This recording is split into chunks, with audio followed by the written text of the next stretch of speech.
बिस्मिल्लाहिर्रहमानिर्रहीम। अस्सलाम वालेकुम। मैं हूं डॉक्टर सरवत नाज, बॉटनी की लेक्चरर। आज मैं आपको फर्स्ट ईयर बॉटनी की टेक्स्ट बुक से चैप्टर 8 किंगडम फंजाई पार्ट 7 समझाऊंगी। प्रीवियस लेक्चर में मैंने आपको किंगडम फंजाई की डिवीजन बेसिडोमाइकोटा समझाई थी। आज के लेक्चर में मैं आपको कैरेक्टरिस्टिक्स ऑफ डिवीजन डिट्रोमाइकोटा समझाऊंगी, फिर रिप्रोडक्शन इन डिट्रोमाइकोटा को एक्सप्लेन करूंगी और आखिर में आपको बताऊंगी कि इकोनॉमिक इम्पोर्टेंस क्या है डिट्रोमाइकोटा की। Let's discuss the characteristics of deuteromycota. Deuteromycota को के मेंबर्स को इम्परफेक्टाई फंजाई भी कहते हैं क्योंकि इनमें सेक्सुअल रिप्रोडक्शन नहीं होती। इनमें तकरीबन 17,000 स्पीशीज इंक्लूड है।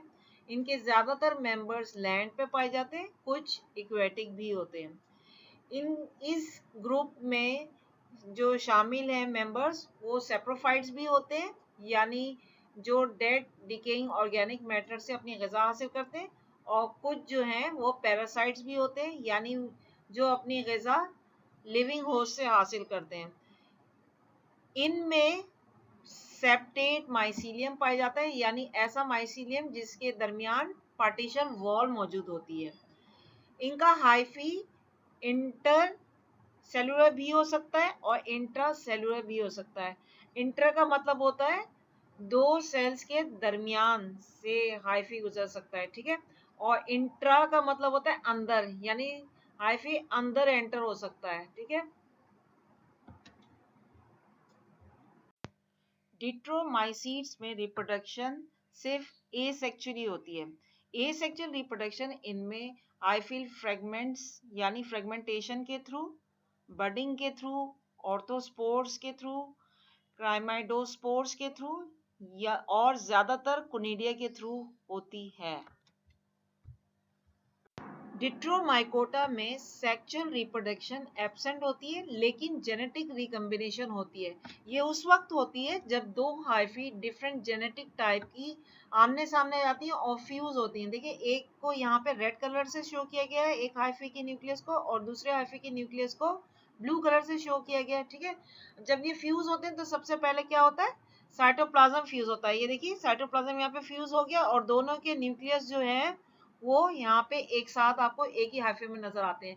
तो ऐसी हाइफी को क्या कहते हैं, हेट्रोकैरियोटिक हाइफी, यानी हेट्रो का मतलब डिफरेंट और कैरियोटिक न्यूक्लियस से निकला है, यानी दो डिफरेंट हाइफी के दोनों न्यूक्लियस एक साथ एक ही हाइफी में मौजूद हैं, ठीक है। Within the heterokaryotic hyphae genetic recombination और special kind parasexuality take place, यानी ये जब दोनों एक साथ आ जाते हैं तो इनके दोनों के न्यूक्लियस, ये देखिए, ये ब्लू कलर का और रेड कलर का, दोनों के न्यूक्लियस के डीएनए जो है वो एक्सचेंज हो जाते हैं और यहाँ पे एक नया डिस्टिंक्ट टाइप का न्यूक्लियस बना लेते हैं। इस काइंड को क्या कहते हैं, पैरासेक्सुअलिटी, जिसमें दोनों के डीएनए एक्सचेंज हो रहे हैं, ठीक है। और during this process exchange of portion of chromosome between genetically distinct nuclei with common hyphae are formed. देखिए, यहाँ पे एक ही हाइफी के अंदर डिस्टिंक्ट न्यूक्लियस के साथ यहाँ पे बनते जा रहे हैं, यानी पैरासेक्सुअलिटी का प्रोसेस यहाँ पे चल रहा है। देखिए, यहाँ पे बिल्कुल डिफरेंट, दोनों से मुख्तलिफ है, रेड और ब्लू के दोनों कॉम्बिनेशन मिलके बन रहे हैं, ठीक है। अब देखते हैं डिट्रोमाइकोटा की इम्पोर्टेंस क्या है। सबसे पहले देखते हैं इसके हार्मफुल इफेक्ट्स क्या है, यानी इनसे क्या नुकसानात होते हैं। सबसे पहला नुकसान ये होता है, जो सेप्रोफाइटिक फंजाई है वो ग़िज़ा को तबाह करते हैं, ठीक है। इसके अलावा जो पैरासाइटिक फंजाई है वो पौधों पे अटैक करते हैं और उनमें मुख्तलिफ बीमारी फैलाते हैं, जैसे कि फिसेरियम।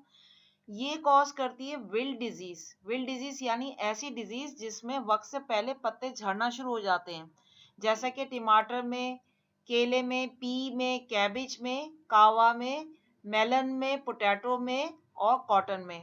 इनको हम तस्वीर से देख लेते हैं। ये देखें, टमाटर का पौधा है जिसमें पत्ते जो हैं झड़ना शुरू हो गए हैं, और ये है केले के पौधे, यहाँ पे भी झड़ने का अमल स्टार्ट हो गया है। इसी तरीके से कुछ फंजाई जानवरों में और इंसानों में भी बीमारी फैलाते हैं, जैसे कि मोनीलिया। इसकी वजह से थ्रस पल्मोनरी इन्फेक्शन होता है इंसानों में, यानी ये ऐसा इन्फेक्शन है जो कि रेस्पिरेटरी सिस्टम को इन्फेक्ट करता है। इसके अलावा रिंग वॉर्म फंजाई जो है वो डिजीज कॉज करते हैं हेयर्स में, नेल्स में और स्किन में। ये आप देख सकते हैं यहाँ पे, देखें हेयर्स जो है वो डैमेज हो रहे हैं। यहाँ पे नेल्स की आप कंडीशन देख सकते हैं। ये सब जो है रिंग वॉर्म फंजाई की वजह से हुआ है। यहाँ पे देखें आप, स्किन डिजीज हो गई है। इसी तरीके से ट्राइकोफाइटोन की वजह से एथलीट फूट डिजीज इंसानों में कॉज हो जाती है। यहाँ आप देख सकते हैं कि ह्यूमन के फुट में देखें एथलीट फुट डिजीज कॉज हो गई है। फुट की कंडीशन आप देख सकते हैं किस तरीके से इन्फेक्शन हुआ है। अब देखते हैं इनके यूजफुल इफेक्ट्स क्या हैं। पेनिसिलियम से एक बहुत बड़ी एंटीबायोटिक पेनिसिलिन ऑब्टेन होती है। कुछ स्पीशीज पेनिसिलियम की एक यूनिक फ्लेवर देती हैं चीज में, यानी एक अलग सा जायका जो चीज में आता है वो इनकी वजह से आ रहा होता है। एस्पेगेरस स्पीशीज जो है उसको इस्तेमाल किया जाता है सिट्रिक एसिड की तैयारी में, ठीक है।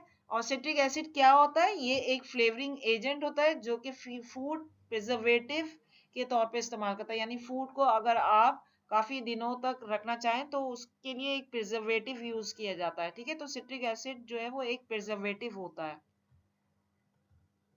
इसके अलावा एस्परगिलस स्पीशीज को सोया सॉस की फर्मेंटेशन में भी इस्तेमाल किया जाता है।